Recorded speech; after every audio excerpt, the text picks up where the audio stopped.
नमस्कार मित्रांनो, आपला विषय या आपल्या यूट्यूब चॅनलवर आज एक थोडा महत्त्वाचा विषय आहे जो चर्चा करावी वाटली किंवा व्यक्त व्हावं वाटलं म्हणून हा एक व्हिडिओ छोटासा बनवत आहे.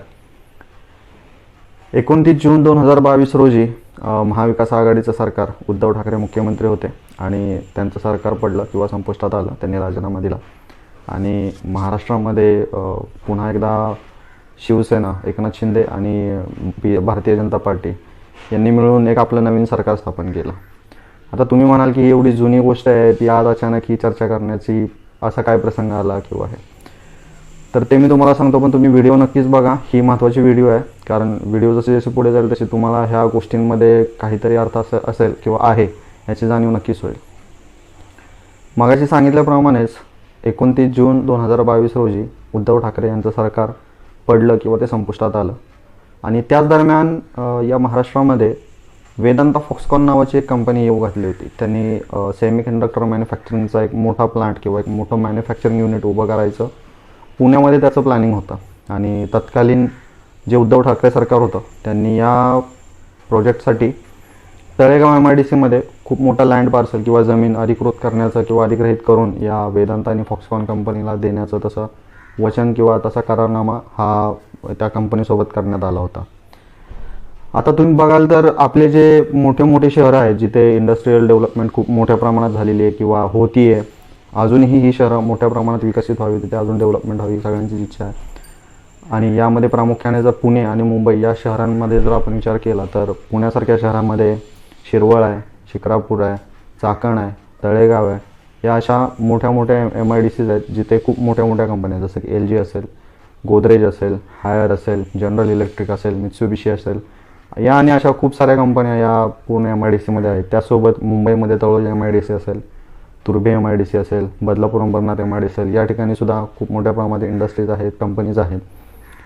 परंतु आता यानंतर पुन्हा ह्या वेदांता फॉक्सकॉन कंपनीवरच भर का, तर त्याच्यामागे कारण असं आहे की ही जी कंपनी आहे ती आपल्या महाराष्ट्रामध्ये जवळपास 1.5 लाख करोड रुपयाची इन्व्हेस्टमेंट करणार होती.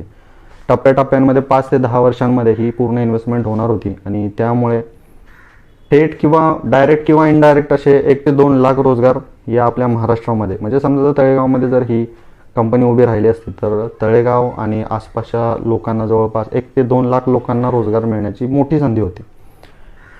आता पुन्हा एकदा हे उद्धव सरकार पडलं आणि त्यानंतर मुख्यमंत्री झाले एकनाथ शिंदे आणि उपमुख्यमंत्री झाले देवेंद्र फडणवीसजी. तर त्यानंतर 28 जुलै 2022 रोजी जे चीफ सेक्रेटरी आहेत इंडस्ट्रीजचे बलदेव सिंग यांनी प्रेस कॉन्फरन्स घेऊन एक स्टेटमेंट दिलं की आम्ही हे वेदांता फॉक्सकॉनच्या प्रोजेक्टबद्दलचं एक प्रपोजल हे स्टेट कॅबिनेटच्या समोर ठेवणार आहोत म्हणून अप्रुव्हलसाठी किंवा त्याच्यावरचे जे काय अप्रुव्हल असतील त्यासाठी. ठीक आहे. तर त्यानंतर आपण बघितलं की काही दिवसांनी अशी बातमी आली की वेदांता फॉक्सकॉन ही कंपनी अचानक गुजरातला जाणार आहे असं सगळ्यांना समजलं. त्यावेळी समजत नव्हतं की हे कशामुळे झालं ना, की उद्धव ठाकरे सरकार पडलं, शिंदे सरकार आलं आणि अचानक ही पण बातमी आली की आता ही कंपनी तिकडे जाणार आहे. बऱ्याचशा लोकांना ह्या प्रोजेक्टचं मॅग्निट्यूड किंवा जे आपण म्हणतो त्याची संहिता किती आहे ही त्यावेळी कळाली नसेल किंवा काही लोकांनी त्याबद्दल विचारही केला नसेल. परंतु जर तुम्ही विचार करा, जर 1 ते 2 लाख रोजगार जर निर्माण होणार असतील तर आज तळेगावसारख्या ठिकाणी जर 2 लाख लोक जर नोकरीसाठी येतील किंवा तिथे काम करण्यासाठी येतील, भले 1 लाख जरी पकडले आपण, तर 1 लाख लोक त्यांच्या राहण्याचं व्यवस्था करायला लागणार, म्हणजे घरांची निर्मिती होणार, रिअल इस्टेट सेक्टर डेव्हलप होणार. त्याचसोबत रिअल इस्टेटमध्ये जे रॉ मटेरियल लागतं की सिमेंट आहे, तुमचे वीट आहे, वाळू आहे, खडी आहे, ते जे काय असेल ते सगळं, हा पूर्ण रॉ मटेरियलचा भाग हा सुद्धा बिझनेस वाढणार आहे. त्याचसोबत शॉप्स असतील, दुकाने असतील, किराणा मालाची दुकाने असतील, मॉल्स असतील, ह्या एवढ्या लोकांना पूर्ण बेसिक सोयीसुविधा पुरवण्यासाठी जे काय लागेल त्या सगळ्या सोयीसुविधा या शहरांमध्ये निर्माण झाल्या असत्या आणि त्याच्या मागोमाग त्याला जोडून जे धंदे किंवा जे बिझनेस, जे छोटे मोठे व्यवसाय चालतात ते सुद्धा पूर्णपणे त्या पूर्ण एरियामध्ये वाढीस लागले असते. आता ह्यामध्ये तुम्ही म्हणाल की ठीक आहे, बिझनेस पण गेला, ती कंपनी सुद्धा गेली गुजरातमध्ये, मग आता काय? तर ह्याच्या पुढे सांगायचं असं की ती कंपनी करणार काय होती. तुम्ही माहिती असेल तर सेमीकंडक्टर मॅन्युफॅक्चरिंगचा एक मोठा प्लांट ही कंपनी उभी करते आहे, जी की आता गुजरातमध्ये गेली आहे, ढोलेरा या ठिकाणी. तर त्या ठिकाणी आता हे लोक सेमीकंडक्टर मॅन्युफॅक्चर करणार आहेत. आता तुम्ही म्हणाल की सेमीकंडक्टर काय करतो किंवा त्याची काय गरज आहे, तर सेमीकंडक्टर हा तुमचा पूर्णपणे प्रत्येक इलेक्ट्रॉनिक डिव्हाइस असेल, प्रत्येक इलेक्ट्रॉनिक डिव्हाइस, ते फ्रीज असू दे, वॉशिंग मशीन असू दे, मोबाईल असू, T V, laptop, what ever जे काय असेल ते त्या सगळ्या प्रत्येक गोष्टीत हा सेमीकंडक्टर वापरला जातो. आता तुम्ही विचार करा, भारतासारख्या मार्केटमध्ये जिथे 140 करोडची लोकसंख्या आहे आणि तुम्हाला तर माहिती आहे मोबाईल वगैरे ह्या गोष्टी तर किती भारतासारखं आत्ता मार्केट पूर्ण जगात नाही आहे. म्हणजे तुम्ही विचार करू शकता की तिथे किती प्रोडक्शन होईल येणाऱ्या काळात 5 वर्षानंतर, आणि किती आणखी रोजगार निर्मिती होईल. आणि त्याच्या पुढचं म्हणजे की पूर्ण भारतात गुजरात हे एकमेव असं स्थान असेल किंवा एकमेव असं राज्य असेल की जिथून हा पूर्णपणे माल सगळ्या अख्ख्या देशाला म्हणा किंवा विदेशात सुद्धा हा एक्सपोर्ट केला जाईल. त्यामुळे एक तर रोजगार आपला महाराष्ट्रातला दुरावला गेला, एक मोठी इन्व्हेस्टमेंट गेली, आणि त्यानंतर जे या सेमीकंडक्टरच्या क्षेत्रामध्ये महाराष्ट्र एक आपली जी छाप उमटवता आली असती महाराष्ट्राला, ते आता उमटवता येणार नाही. हा झाला वेदांता फॉक्सकॉन या प्रोजेक्टबद्दलचा एक विषय झाला हा. आता त्याच्या पाठोपाठच आणखी एक कंपनी येऊ घातली, मायक्रॉन ही एक कंपनी येऊ घातली. त्या कंपनीने सुद्धा ह्याच पद्धतीने गुजरातमध्ये जाऊन त्यांचं मॅन्युफॅक्चरिंग युनिट उभं करायचं त्यांनी सुद्धा ठरवलं किंवा ते उभे करत आहेत आता तिथे.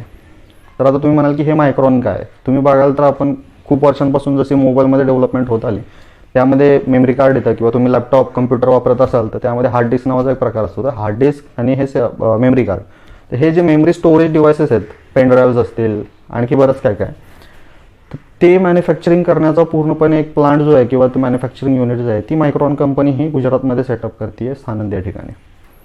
आता ज्या पद्धतीने आपण वेदांता फॉक्सकॉनचा विषय चर्चा केली तसंच काही मायक्रॉनचा पण विषय आहे, ते सुद्धा अशाच पद्धतीनं पूर्ण जगामध्ये हे एक्सपोर्ट करतील किंवा पूर्ण देशाला एक्सपोर्ट करतील. आणि गुजरातसारख्या एका राज्याचं नाव हे खूप वरती जाईल, अगदी आंतरराष्ट्रीय पातळीवर सुद्धा गुजरातसारख्या राज्याचं नाव जाईल. तर प्रामुख्याने ह्यामध्ये सांगायची गोष्ट अशी की का हे महाराष्ट्रासोबत असं का, किंवा इथल्या लोकांचं हे असं जे त्यांच्या पदार्थ पडणार होतं ते बाहेर का गेलं. तर एकंदरीत ह्याच्यावर जर विचार करायचा तर मला असं वाटतं की सध्याची जी महाराष्ट्रामध्ये राजकीय असंतुलन आहे, म्हणजे जे सरकार आहे, जसं की आधी समजा महाविकास आघाडी होती, उद्धव ठाकरे, राष्ट्रवादी काँग्रेस, काँग्रेस यांचं, त्यानंतर आता पुन्हा एकदा एकनाथ शिंदे शिवसेना, भारतीय जनता पार्टी आणि माननीय अजितदादा पवार या तिघांनी मिळून एक आपली पार्टी तयार केली, आपली एक सरकार स्थापन केलेलं आहे. तर जेव्हा कधी एखाद्या राज्याचा विकास व्हायचा असेल किंवा एखादी कोणतीही कंपनी असेल त्यांना जर त्या राज्यामध्ये जायचं असेल तर सर्वप्रथम ह्या गोष्टी बघितल्या जातात की तिथे जे सरकार आहे ते किती स्थिर आहे. कारण 1.5 लाख 2 लाख करोड ही किंमत काही छोटी नाही. त्यामुळे कोणतीही कंपनी, कारण त्यांना ते सेटअप करायला 4-5 वर्षे लागणार असतात, त्यामुळे कोणतीही कंपनी असेल, कोणताही व्यावसायिक असेल तो ह्या गोष्टी पहिल्यांदा बघतो. तर त्या पद्धतीने कारणं काय असतील ते ह्या कंपन्या तिकडे जाण्याचं ते मला तर माहीत नाही, किंवा आपल्याला अजून ते तुम्हाला पण कोणाला कळाले असतील तर तुम्ही तुमचं मत व्यक्त करू शकता. पण हे एक कारण असू शकतं असं मला वाटतं, जे की ज्यामुळे आपल्या राज्यामधून हे 2 मोठे प्रोजेक्ट हे दुसऱ्या राज्यामध्ये, तो गुजरात असेल किंवा कोणताही असेल त्याच्याशी फरक पडत नाही, परंतु हे उद्योग आपल्या इथे राहायला पाहिजे होते आणि त्याचा पूर्णपणे फायदा हा महाराष्ट्र आणि महाराष्ट्रातल्या लोकांना व्हायला पाहिजे होता.